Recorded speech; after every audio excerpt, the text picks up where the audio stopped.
Hi, this is Vespina Nicola from Dare to Begin Life Coaching. We are looking at arguments today and how to work through arguments.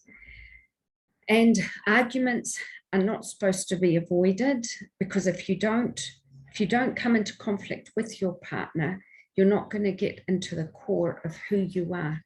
You're not going to find out what each other's beliefs are, what their personalities are, what their dreams are, even what their faith is. And so a conflict is about getting to the core, but it's the way that you talk about things. So what happens at the beginning of a relationship, 69% of arguments are arguments that are the core. They're what you call the perpetual problems, and they are at the core of each person, the things that are in our bones, the things that we can't change, that might irritate the other person. And the thing is that if you go off and meet another person, they will have a whole set of other perpetual problems. And so it's about working with the issues you have with your partner. And there's no way that you'll ever have a relationship without problems. That is not happening. I'll give you an example. Okay, I come from Cyprus, which is a Greek island, and our religion is Greek Orthodox. Okay, so we practice the faith. It's a Christian religion. What happens if I were to meet and marry a Muslim?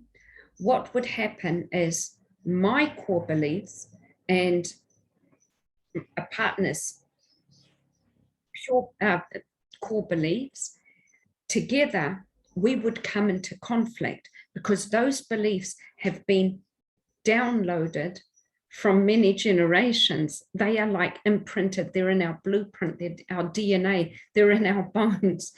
And so I couldn't change, because it's part of my identity. I couldn't change my religion for somebody else, and they probably wouldn't change their religion for me. And so sometimes, in order to come to some kind of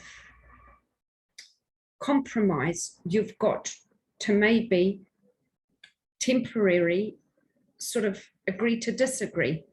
And so it might be a good idea that you both practice your own faith, but come together with a mutual understanding. And so it's a matter of, this is the secret, dialoguing.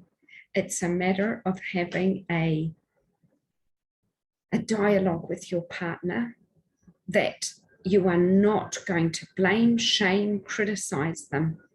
Because what happens once you come into an argument with your core beliefs and you rip into the other person, straight away they're going to be scared of you. They're going to withdraw, they're going to hide, they're going to find you scary, and you've just put a defensive wall in.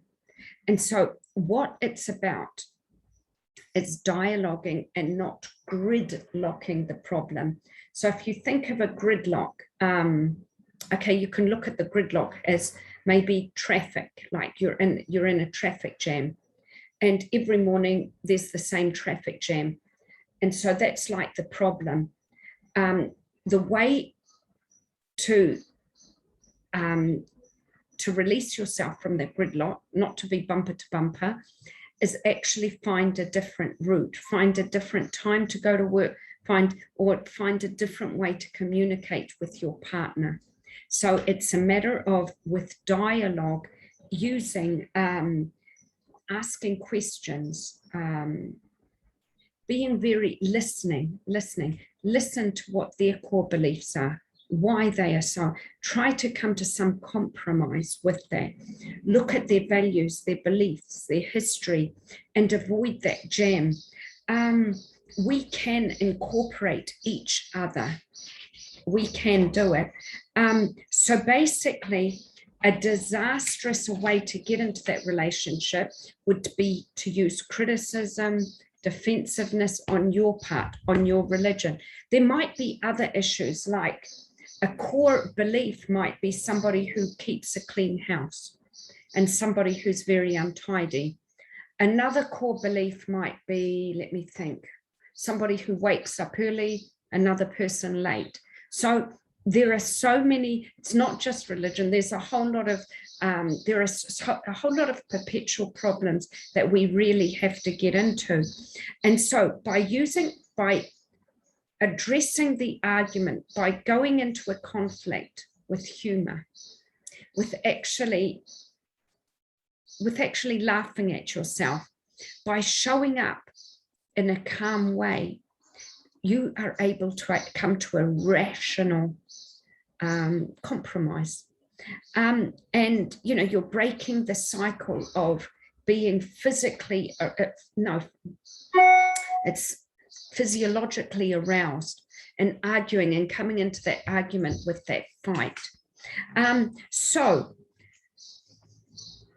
yeah, it's really important to use that time out. So when you do get really, once you're in an argument, but you've started softly, but it starts to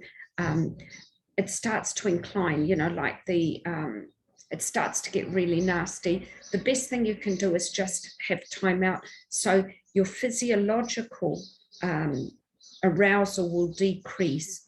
And when you're calm, you can come into the argument again. You could see an argument like a ball. So you see the argument as the ball. And by gently, like with the dialogue, kicking it to the other person, they juggle a little bit, they say what they think, and then they kick it back to you. So by this to and fro, the argument can come to some kind of compromise. But when you kick the ball into the other person, it becomes the other person, and the other person becomes the problem. You don't want that. It's not about a character trait of the other person. You're not looking at their personality traits. You're not looking at their behavior. You're looking more at a behavior, not them as a, you're not saying that the ball is the person. The ball is like the problem, and you're kicking it to and fro to come to some kind of, conclusion, or some kind of solution. So the way that you can start an argument, let me think of an argument, something that you could have. Somebody might, let me think, oh gosh. Somebody might be checking out another woman in front of you. There you are. I've had that done to me in the past. So what you could say is, you say to your partner, do you know what? I don't like it when you look at other women. And then you say, so you're coming at it with humor. And then you say what you feel. Because I feel as if I'm not seen, heard. I feel as if I'm ugly. I feel as if you prefer somebody else. I don't know. What do you feel like? I feel, low. And then you say what you need. When I'm with you, I need you to see me as your woman and not be looking at other women. And that would make me feel so good. So I need trust in this relationship. And you do realize that in order to, in the beginning of a relationship, we're full of this oxytocin, like we see our partner, we're physiologically aroused by them. It's so exciting. But then a relationship is built on trust. And so and it's like building up that jar of marbles, they have to show you that they're trustworthy, and you have to show them, and it's being committed. That's the way that the relationship goes forward, because with oxytocin, it's not a good predictor. That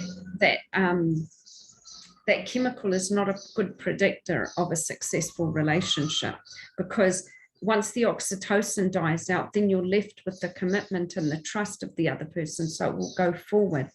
Remember, conflicts, when you do get into conflict, you're authentic, you're happier, and you're able to connect better. If you don't conflict, if you don't come into conflict with someone, you're going to withdraw, you're going to hide, you're going to avoid them, and you're going to feel abandoned and lonely and all these things. And so just remember, when you do come into conflict with someone, do it in a nice, soothing way, like a gentle startup. Use humor, be gentle about it, be natural, and scan for their good, because a relationship, your partner should be your friend. You know, you shouldn't be just scanning for their stress. When you are in a good relationship, what will increase is your health, your wealth. You'll be able to recover easier from illnesses. You're going to have a longer lifespan, and it's proven that you're going to have successful couples. Okay, just very quickly before I close, Gottman, the research done by Gottman, which was over a 50-year study, it's a 50-year study, he says that couples that argue about something, they say 5 good things, positive things, to 1 negative. Okay, so how's that? 5 positive to 1 negative. And when they're just talking normally, they'll say 20 positive to 1 negative. People that are going for a divorce in an argument, they'll say 0.8 positive to 1 negative. And so if you work on those statistics and be vigilant of the way that you address things, you can build that emotional bank account of love, which is what we're after. Thank you so much for watching, and I'll see you next time. Bye.